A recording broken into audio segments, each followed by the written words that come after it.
Iris నిద్రపోతున్న తన భర్త పక్కన పడుకొని ఏదో ఆలోచిస్తూ ఉంటుంది. పైకి లేచి కిచెన్‌లోకి వెళ్లి ఒక కత్తి తీసుకుంటుంది. ఫోన్‌ని ఇంట్లోనే వదిలేసి ఆమె కొడుకు చనిపోయిన కొండ దగ్గరికి వెళ్తుంది. పైనుండి కిందకి దూకి చనిపోవడానికి రెడీ అవుతుండగా రిచర్డ్ ఆమెను ఆపుతాడు.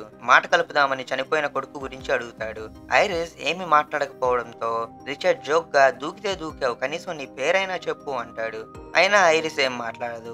ఇక రిచర్డ్ తన గర్ల్ ఫ్రెండ్ క్లోయితో కారులో వస్తుండగా ఇద్దరూ ఆర్గ్యూ చేసుకుంటున్న టైంలో యాక్సిడెంట్ అయ్యి తన గర్ల్ ఫ్రెండ్ ని ఎలా కోల్పోయాడో చెప్తాడు. ఐరిస్ అతనికి సారీ చెప్పి తన కొడుకు ఇక్కడే ఆడుకుంటుండగా పుల్లలు తీసుకువస్తానని వెళ్ళాడు. కానీ ఎప్పుడు పడిపోయాడో తెలియదు, కింద పడి చనిపోయాడని చెప్తుంది. అంతా విని రిచర్డ్ అక్కడి నుండి వెళ్ళాలని వెళ్ళిపోతుంటే నా పేరు ఐరిస్ అని చెప్తుంది. రిచర్డ్ సర్ది చెప్పాక ఇద్దరు కలిసి కిందకు వస్తారు. వెళ్ళిపోయే ముందు నువ్వు మళ్ళీ పైకి వెళ్ళవుగా అంటే ఐరిస్ ఈ రోజుకు వెళ్ళంలే అంటుంది. ఇక బాయ్ చెప్పుకుని అక్కడి నుండి వెళ్ళడానికి కారులోకి వెళ్తారు. అయితే రిచర్డ్ కార్ ని బాగా క్లోజ్ గా పార్క్ చేయడంతో ఐరిస్ డోర్ ఓపెన్ చేయలేకపోతుంది. అప్పుడు రిచర్డ్ ఒక అంబ్రెల్లా తీసుకొని కారు వెనక నుండి వస్తాడు. ఐరిస్ చూసి వర్షం పడుతుందని తెచ్చావా అని అంటే రిచర్డ్ ఇంతకన్నా మంచి టైం మళ్ళీ దొరకదు అని ఆ గొడుగులో ఉన్న టేజర్ తో టేస్ట్ చేసి చేతులు కట్టేసి కారు వెనక సీట్ లో పెట్టి అక్కడి నుండి డ్రైవ్ చేసుకుంటూ వెళ్ళిపోతాడు. కొద్దిసేపటికి మెలకు రావడంతో సైలెంట్ గా తన స్మార్ట్ వాచ్ నుండి భర్తకి కాల్ చేయడానికి ట్రై చేస్తుంది. కానీ రిచర్డ్ గమనించి ఐరిస్ తో నువ్వు ఎంత ట్రై చేసినా ఇక్కడ సిగ్నల్ రాదంటాడు. నా భర్త నా కోసం వెతుకుతుంటాడు, ఇప్పటికైనా నన్ను వదిలిపెట్టు, నేను ఎవరితో చెప్పను అంటుంది. దానికి రిచర్డ్ ఇదే మాట నాకు నేను కిడ్నాప్ చేసిన ప్రతి అమ్మాయి చెప్పింది. పిల్లలున్నారని విడిచిపెట్టమని బతికిమలాడుకున్నోళ్ళు ఉన్నారని, కానీ అదంతా నాకు అనవసరమని ఐరిస్ ఎదురుగా ఒక బొమ్మ బోట్ ని పెడతాడు. ఐరిస్ రిచర్డ్ తో మాట్లాడుతూ సైలెంట్ గా తన దగ్గర ఉన్న కత్తితో కట్లు విడిపించుకోవడానికి ట్రై చేస్తుంది. అప్పుడు అతన్ని డిస్ట్రాక్ట్ చేయడానికి చనిపోయిన గర్ల్ ఫ్రెండ్ క్లోయి గురించి అడుగుతుంది. క్లోయి అందంగా ఉంటుందా అని అడిగితే అవును, అచ్చం ఇలాగే ఉంటుంది అంటాడు. ఇప్పుడు నన్ను ఏం చేస్తావు అని అడుగుతుంది. అడవిలో తనకు ఉన్న క్యాబిన్ కి తీసుకువెళ్లి అక్కడ జడవేస్తాను అంటాడు. ఆ టైంలో కట్లు వెప్పు తీసుకుని రిచర్డ్ మీద కత్తితో అటాక్ చేయడంతో కార్ కంట్రోల్ తప్పి చెట్టుకు గుద్దుకుంటుంది. రిచర్డ్ ఐరిస్ జుట్టు పట్టుకొని కొట్టడానికి ట్రై చేస్తాడు. కానీ తప్పించుకొని పక్కన ఉన్న కారు బొమ్మ పాకెట్ లో పెట్టుకుని పరిగెత్తే టైంకి రిచర్డ్ ఎదురుగా వచ్చి నిల్చుంటాడు. ఇంకా మత్తు ఎక్కలేదా అని అడుగుతాడు. ఐరిస్ ఏం మాట్లాడుతున్నావంటే నీకు ప్యారలైజింగ్ ఇంజెక్షన్ చేశాను, 20 నిమిషాల్లో నీ బాడీ మొత్తం ప్యారలైజ్ అయిపోతుందని చెప్తాడు. ఇంకా ఒక్క నిమిషంలో నీ చేతులు పనిచేయవు, 10వ నిమిషంలో నీ కాళ్ళు పడిపోతాయి, 20 నిమిషాలకు అసలు నీ బాడీ మొత్తం ప్యారలైజ్ అవుతుందంటాడు. భయంతో అక్కడి నుండి పరిగెడుతుంది.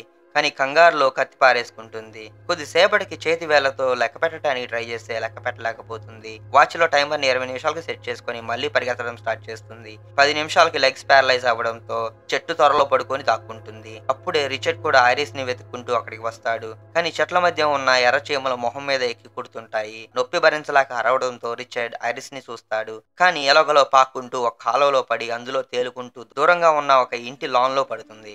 20 నిమిషాలు అవడంతో ఐరిస్ కేవలం తన కళ్ళు మాత్రమే కదల్చగలదు. అప్పుడు ఇంటి ఓనర్ గడ్డిని కోస్తూ ఐరిస్ ని చూస్తాడు. కదలకపోవడంతో తిప్పి చూస్తే కళ్ళు బ్లింక్ చేస్తుంది. అది గమనించి ఓనర్ నీకు వినిపిస్తుందా అంటే అవును అని ఒకసారి బ్లింక్ చేస్తుంది. నువ్వు కదలగలవా అని అడుగుతాడు. లేదు అని 2 సార్లు బ్లింక్ చేస్తుంది. ఇక చిన్న ట్రాలీ తీసుకువచ్చి ఐరిస్ ని అందులో పెట్టి ఇంట్లోకి తీసుకుని వెళ్తాడు. కానీ అప్పుడే డోర్ మీద ఎవరో నాక్ చేస్తారు. ఐరిస్ ఓపెన్ చేయకొని 2 సార్లు బ్లింక్ చేస్తుంది. కానీ ఓనర్ కి అర్థం కాక డోర్ ఓపెన్ చేస్తాడు. అతనికి బయట కంగారుగా ఉన్న రిచర్డ్ కనిపిస్తాడు.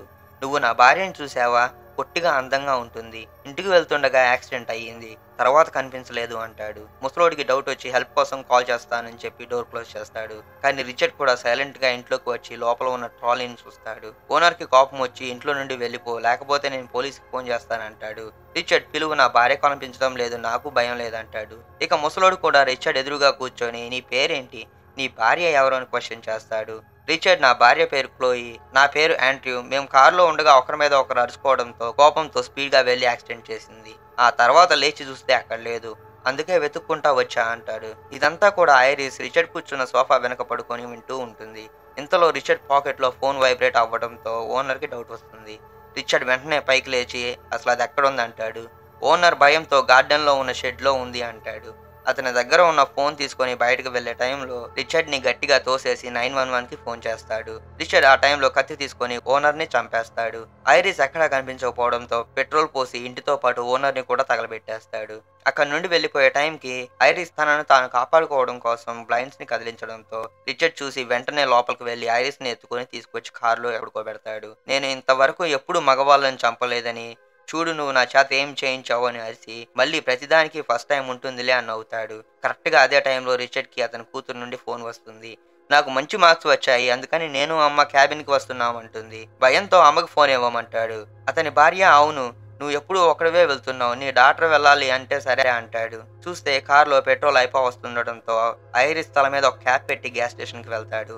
ఆ టైంలో ఐరిస్‌కి చిన్నగా మోటార్ స్కిల్స్ రావడంతో అతి కష్టం మీద సీట్ బెల్ట్ అన్‌లాక్ చేస్తుంది. అప్పుడు వెనక ఉన్న కారులో లేడీ ఐరిస్‌ని చూసి ఏదో తప్పు జరుగుతుందని అనుమానిస్తుంది.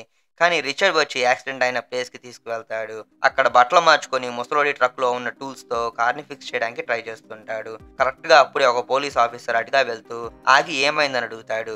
రిచర్డ్ నా భార్య బాగా తాగేసి చెట్టుకు గుద్దిందని చెప్తాడు. పోలీస్ తనకి గ్యాస్ స్టేషన్‌లో ఉన్న ఒక లేడీ నుండి ఫోన్ వచ్చిందని అందుకే వచ్చాను అంటాడు. ఐరిస్ ఏదో మాట్లాడడానికి ట్రై చేస్తుంది. కానీ అది హెల్ప్ అని అర్థం చేసుకునే లోపే రిచర్డ్ వెనక నుండి వచ్చి పోలీస్‌ని కొట్టి చంపేస్తాడు. ఇక పెట్రోల్ పోసి పోలీస్‌ని అతని కార్‌ని కూడా తగలబెట్టేసి అక్కడి నుండి ట్రక్కులో బయలుదేరతాడు.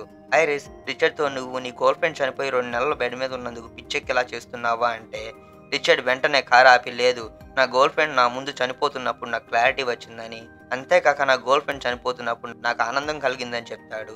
ఐరిస్ చివరిగా కోయి చనిపోయేటప్పుడు ఏం చెప్పావంటే నేను థ్యాంక్ యూ సో మచ్ అని చెప్పా అంటాడు. నీకు ఒక అందమైన కుటుంబం ఉంది. నువ్వు జైలుకి వెళ్తే మళ్ళీ నీ కూతుర్ని చూడలేవు. నువ్వు ఇక్కడే నన్ను రోడ్డు మీద వదిలేసేయి.